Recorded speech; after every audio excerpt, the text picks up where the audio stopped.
आगे बढ़ेंगे। आज की एक और बड़ी खबर, इंदिरा की भूल, क्या मोदी करेंगे सुधार? और अगर प्रधानमंत्री नरेंद्र मोदी ने जो बयान दिया है कि अगर वो उस वक्त सत्ता में होते, जब आपको याद होगा 71 के समय, तो करतारपुर साहिब भारत में होता। अगर उस समय मोदी होता तो मैं इनसे करतारपुर साहब लेकर के रहता, तब जाकर के उनको जवानों को छोड़ता। भारत पाकिस्तान की लड़ाई 93,000 सैनिक भारत के सामने सरेंडर किए, भारत के कैद में थे। दूरबीन से करतारपुर साहब को दर्शन करते थे। मुझे एक डर होता कि ऐसा अपमान कैसे हम सह सकते हैं।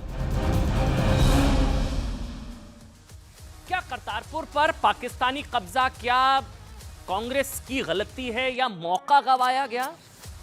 क्या 1971 में इंदिरा गांधी की एक भूल की वजह से या मौका गंवाने की वजह से करतारपुर साहिब भारत के हाथ से फिसल गया? यह सवाल इसलिए क्योंकि कल ही प्रधानमंत्री नरेंद्र मोदी ने सिखों की आस्था का केंद्र, सबसे बड़ा केंद्र करतारपुर साहिब पर एक बहुत बड़ी बात कही। प्रधानमंत्री नरेंद्र मोदी ने पटियाला में पार्टी उम्मीदवार पूर्व मुख्यमंत्री अमरिंदर सिंह की पत्नी परनीत कौर के पक्ष में चुनावी सभा की।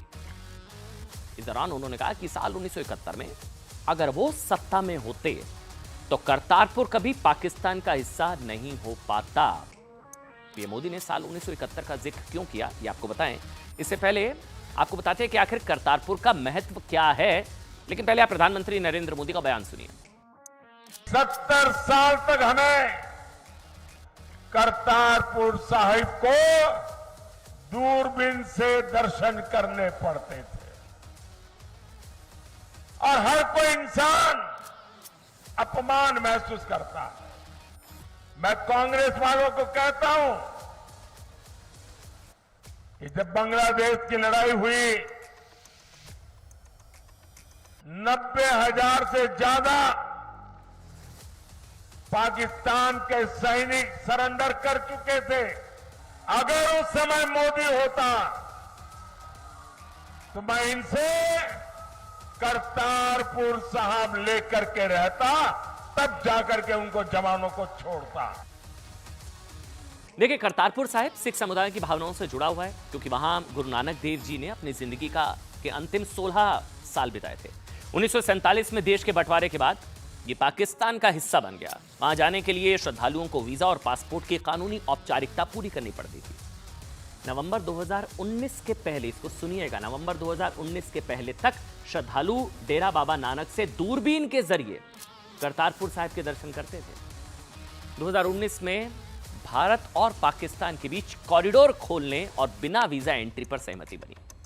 समझौते के मुताबिक करीब 5,000 श्रद्धालु रोजाना डेरा बाबा नानक से गुरुद्वारा दरबार साहिब दर्शन करने जा सकते हैं।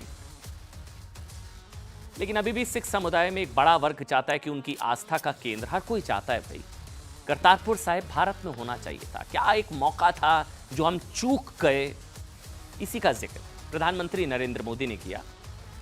लेकिन उस वक्त क्या हुआ था, आज हर कोई जानना चाह रहा है। जो प्रधानमंत्री ने जिक्र किया, क्या मौका था जो हम लोगों ने गंवा दिया? फ्लैशबैक में 1970 में आपको लेकर चलते हैं। पाकिस्तानी क्या हुआ था, पाकिस्तानी सेना के अत्याचारों से परेशान होकर, ये कहानी बहुत ध्यान से सुनिएगा, पाकिस्तानी सेना के अत्याचारों से परेशान होकर 1970 की शुरुआत में ही ना, जो पाकिस्तान का पूर्वी हिस्सा था, पूर्वी पाकिस्तान जो आज का बांग्लादेश है, मतलब वहां पर पाकिस्तान का अत्याचार, खतरनाक अत्याचार, तो पूर्वी पाकिस्तान के शरणार्थी भारत आने लगे थे। इसी दौरान बांग्लादेश बनने की मांग और जोर पकड़ने लगी। इसे लेकर आवामी लीग के नेता शेख मुजीबुर रहमान की मुक्ति वाहिनी ने पाकिस्तानी सेना के खिलाफ ना मोर्चा खोल दिया। उस वक्त शरणार्थियों की बढ़ती संख्या के बाद भारत ने भी इसमें हस्तक्षेप किया, याद करिए।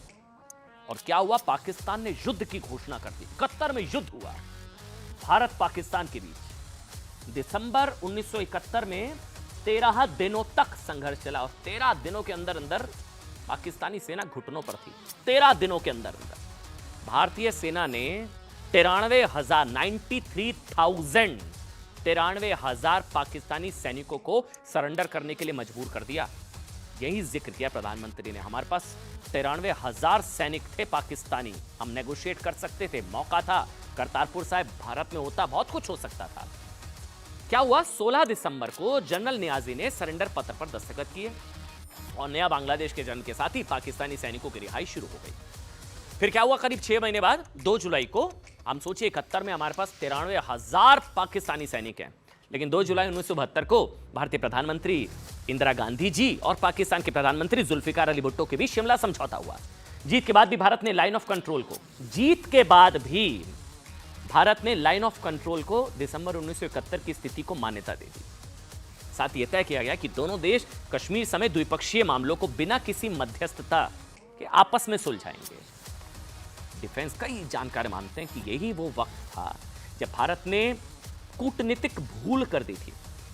इस समझौते में भारत ने ऐसी शर्तें नहीं रखी जिससे पाकिस्तान कमजोर हो, वो भी तब जब 93,000 पाकिस्तानी सैनिक घुटनों पर थे। इसी का जिक्र प्रधानमंत्री नरेंद्र मोदी ने किया और कहा कि अगर 1971 के युद्ध में विजयी होने के बाद तत्कालीन कांग्रेस की सरकार पाकिस्तान पर दबाव डालती तो करतारपुर साहिब भारत का हिस्सा होता। सरेंडर की हालत में पाकिस्तान के पास शर्तें मानने के सिवा कोई और रास्ता नहीं था और यही जिक्र प्रधानमंत्री नरेंद्र मोदी की तरफ से किया गया। आगे बढ़ेंगे आज की एक और बड़ी खबर। क्या दूसरे हिट एंड रन मामले की तरह पुणे पॉश कांड में भी मामले को कानूनी